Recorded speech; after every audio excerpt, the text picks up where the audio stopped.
Guys, berikut ini adalah 5 koruptor dengan jarahan terbesar di Indonesia ya. Kita cek. Yang pertama ada Edi Tansil. Dengan kasus kredit macet Bapindo, dia menjarah uang senilai 9 triliun rupiah. Yang kedua ada David Nusa Wijaya. Dengan kasus korupsi BLBI, dia menjarah uang senilai 1,2 triliun. Yang ketiga ada Adrian Kiki Irawan. Dengan kasus korupsi BLBI, dia menjarah uang senilai 1,5 triliun. Yang keempat ada Eko Adi Prutanto.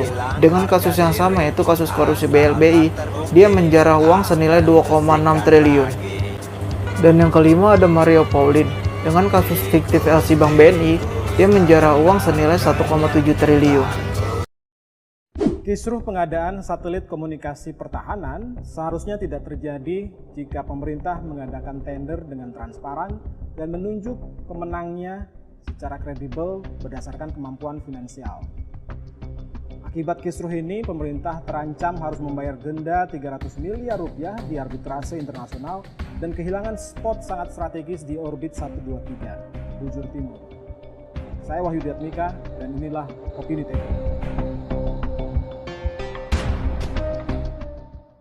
Mungkin tidak banyak yang tahu tentang kisah ini. Pada tahun 2013, Kementerian Pertahanan ketika itu di bawah Bapak Purnomo Yusgiantoro merencanakan sebuah proyek satelit komunikasi pertahanan. Dengan proyek satelit ini diharapkan sistem pertahanan Indonesia akan mengandalkan komunikasi berbasis satelit untuk menjangkau wilayah-wilayah blank spot di Nusantara. Sayangnya pada tahun itu, 2013, slot yang diincar di orbit 123 Bujur Timur masih terpakai oleh sebuah satelit komersial.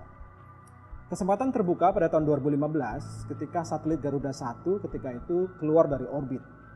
Kementerian Pertahanan kemudian memesan satelit baru untuk dipasang di orbit tersebut. 2 tahun kemudian ada kabar buruk. Kementerian Keuangan menyatakan tidak bisa menyediakan kemampuan finansial. Jadi negara menolak mendanai proyek satelit tersebut. Kementerian Pertahanan kemudian putar otak dan memilih menyerahkan proyek strategis ini kepada pihak swasta. Waktu itu tender diadakan, lisensi pengadaan satelit ada di Kementerian Komunikasi dan Informatika. 2018 akhir terpilihlah PT Dini Nusa Kusuma atau PT DNK. Sayangnya sekarang setelah 3 tahun berlalu belum ada tanda-tanda proyek satelit ini rampung. Pertanyaan-pertanyaan kemudian muncul, ada apa? Apa yang sebetulnya terjadi? Kenapa sebuah proyek yang sangat strategis yang nilai totalnya mencapai 12 triliun rupiah dan bisa mengangkat, memperbaiki sistem pertahanan Indonesia tidak kunjung rampung sampai sekarang. Penelusuran Tempo menemukan beberapa kejanggalan dalam tender pengadaan satelit ini. Ada indikasi tender tidak dilakukan secara transparan.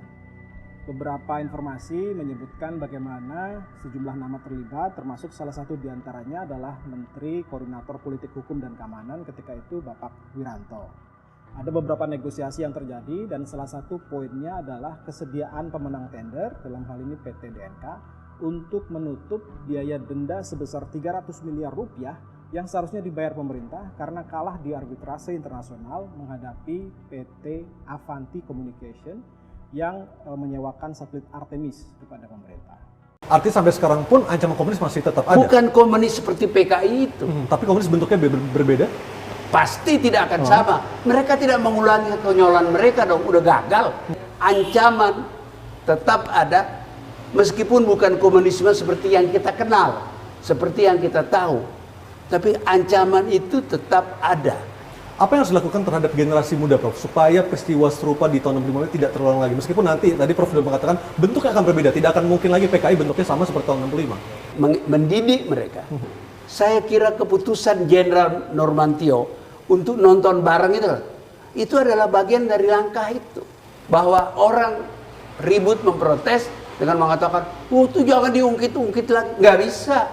Sejarah itu harus diceritakan.